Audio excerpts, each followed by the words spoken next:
Hey guys, it's Vornskyr here, and today we're back in Elite Dangerous because the main focus of the Powerplay update has finally been revealed, and it is looking pretty cool. So, it's what I kind of hoped it would be, and that is a massive overhaul to the faction system and the kind of missions supporting that. It's kind of similar to how the community goals work, but it's on a far wider and more detailed scale. So, we'll go into a bit of depth regarding that in just a minute.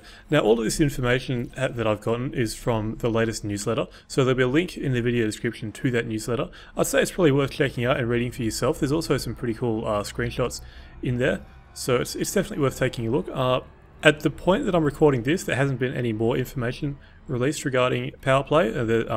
There's no release date or beta date or anything for it yet that I'm aware of. But yeah, so that's we'll go into depth about this in just a second. So the gameplay that you're seeing in the background is just a little bit of exploration that I was doing in my Imperial Clipper, just to see what it was like, I guess. I've done exploration before, but it's always good to go back and have a look at things every now and then. I probably won't be doing it anytime soon, though. I do find it to be kind of brain numbing, so I guess there's that. But anyway, Powerplay.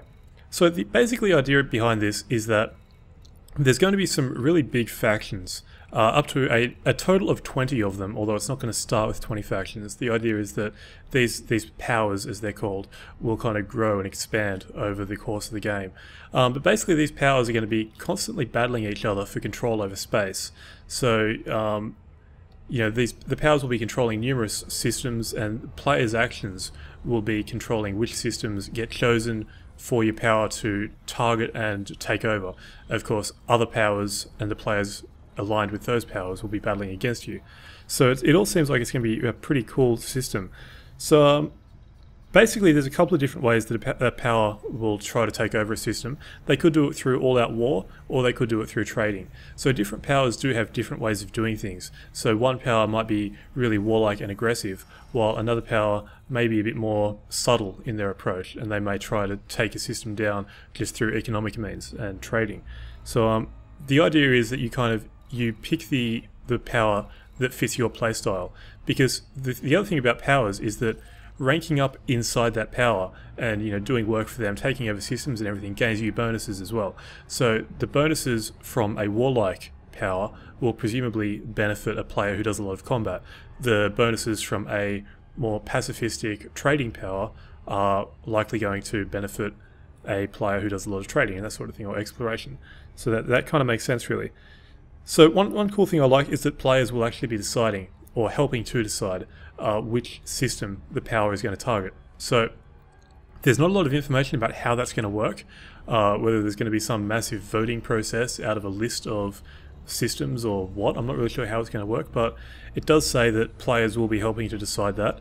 And it's also that higher ranked players within the power will have a bit more of a say in what's going on. So I guess there's a bit of incentive to try and rank up inside the power, because this power that you're a member of, it'll have a number of ranks inside it, in addition to your alliance rank, or, well, not alliance, but federation or empire rank or whatever. So there's a lot of ranks to go up through, I guess, now that we've got this system on the way. So what else? So one cool thing is that players can help form new powers, and that's what I was talking about with the powers kind of growing organically.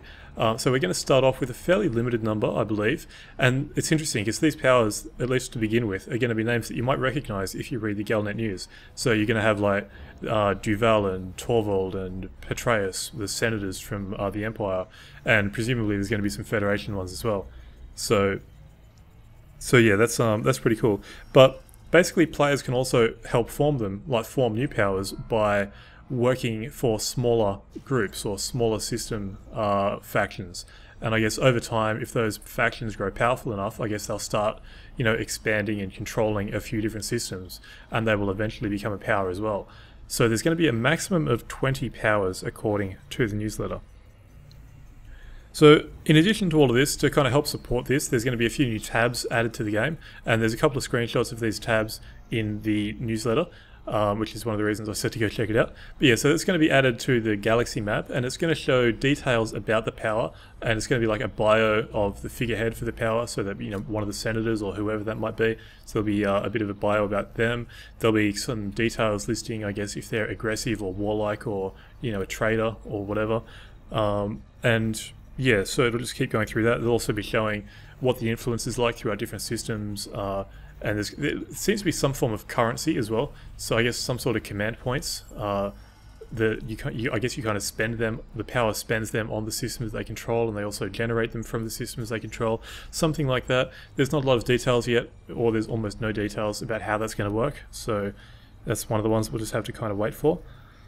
It seems that there's also going to be kind of week-long cycles as well, from what I've read. So that basically means that once a system, or once a power has decided what system it's going to target for, to a takeover or whatever, the player will then be given some objectives, or the players in that power will be given some objectives, and they'll have a week to achieve them. And so the other powers around will also be working against those, so they'll have their own objectives. So that's going to be pretty interesting, and there's obviously going to be, at least in open mode, there's going to be a bit of conflict, I think, between different powers. That's definitely the idea anyway. One cool thing is that when you've got two powers opposing each other in the same system, there's basically all bets are off in terms of bounties or anything. You can attack an opposition player and you won't have to worry about bounties at all. So that may lead to a bit of griefing, I'm not really sure. The idea is that it will kind of generate some PvP. We'll have to wait and see how that works, I think. But it's definitely an interesting idea. And so one other thing is that these bonuses that I mentioned earlier, that you gained from working with your power, those will only apply within the space controlled by that power. So I guess that's an incentive for that power to continue expanding its space and to keep kind of conquering areas around it. Because the idea is that, the more space you control, the more areas that you've got where your bonuses will take effect. And the bonuses, from what I've read, take a few different forms. I think then there don't seem to be anything too major. I think that would be a little bit overpowered if they did that. From what I saw, it was things like there might be some reduced repair costs. You might get a little bit more credits from exploration, or you might pay a little bit less for fuel or something like that. So they're not really huge things, these bonuses, but it's enough to make a bit of a difference, I think. So yeah, that's a bit about the powers. It seems like it's going to be a really interesting system. It's not all that there is in the update as well. We've also got those mining scoops, or mining drones, scooping drones, whatever the words are I'm looking for. There's also the two new ships, the Diamondback, and it has been confirmed that the Diamondback is a Lakon ship, so it's the Lakon Diamondback. There's also the Imperial Courier. We've also got that new framework for the mission system, so that they can be a bit easier, or a bit easier to continue updating, and it also will help give players missions based on that player's rank and their status, so that should be pretty interesting. Probably get a lot more mission variety, hopefully. One thing that we haven't seen mentioned before is that there's going to be a Galnet feed that you can access from the ship, and apparently wherever you are in the ship. That's what it seems to say. The actual wording is a new Galnet feed accessible directly from the ship user interface. To me, that implies that you'll be able to access the Galnet just from space without having to dock at a starport or whatever. Now that's pretty interesting, and it'll be even better, I think, if you can access trading information just from your ship without having to dock at a station. It doesn't say if that's possible or not. Hopefully it is. I think that would be a pretty cool change, but we'll just have to wait and see on that, I think. So what else? There's apparently a number of improvements to the background simulation. You might not notice them, but they're all making the galaxy more credible and richer in every way. So I think that's pretty cool. I mean, I think that the power system by itself will be a massive change to the background simulation. But the under the hood sort of updates are always good, so hopefully that will really start taking effect. I mean, one of the real criticisms about the game over the last, especially since the launch date basically, is that the background simulation doesn't really seem to be doing a whole lot. So the additional bits and pieces, even if we don't see every detail of it, hopefully that is definitely helping with all that sort of thing. And we can also see, according to this, there'll be a bigger insurance safety net. So basically, more money when you die. I think it may depend if you've got a big ship, so you might only get those extra credits if you've got a larger ship. Like, it just allows you to take out a larger loan when you die, if need be. So that I guess you can fly a pimped out Anaconda, and you'll still have some sort of insurance safety net. I guess that's the idea behind that. Then again, if you're at the point in the game where you've got a pimped out Anaconda, you probably don't need the insurance, let's be honest. If you do, well, if you're flying that expensive Anaconda without insurance, then I think you probably deserve what's coming to you anyway, in my opinion.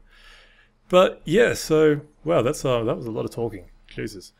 It seems like it's going to be a really cool update though. I'm pretty excited about this. I think it's going to be really cool. to check it out in the beta. I'm assuming they're going to do a beta process. I don't think they've actually said if they're going to do it or not, but I would be very surprised if they didn't do one.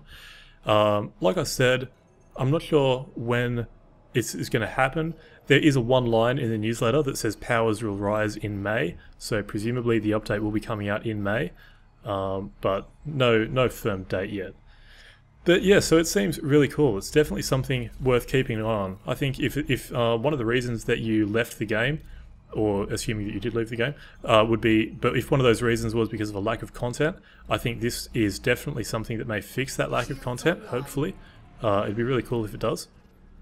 And let's be honest, one of the problems with Elite is that there is a rather severe lack of content. You're kind of doing the same thing over and over and over at the moment, even with all the community goals and that sort of thing. So I think this is definitely a much needed change, and I am really excited for it. But yeah, so I think I'll end this one here. So that is a bit of information about the Powers update, or Powerplay and Powers, whatever I'm trying to say. It seems like it's going to be really cool though. But yeah, so until next time, I've been Vornskyr, I hope you enjoyed the video, and thanks for watching.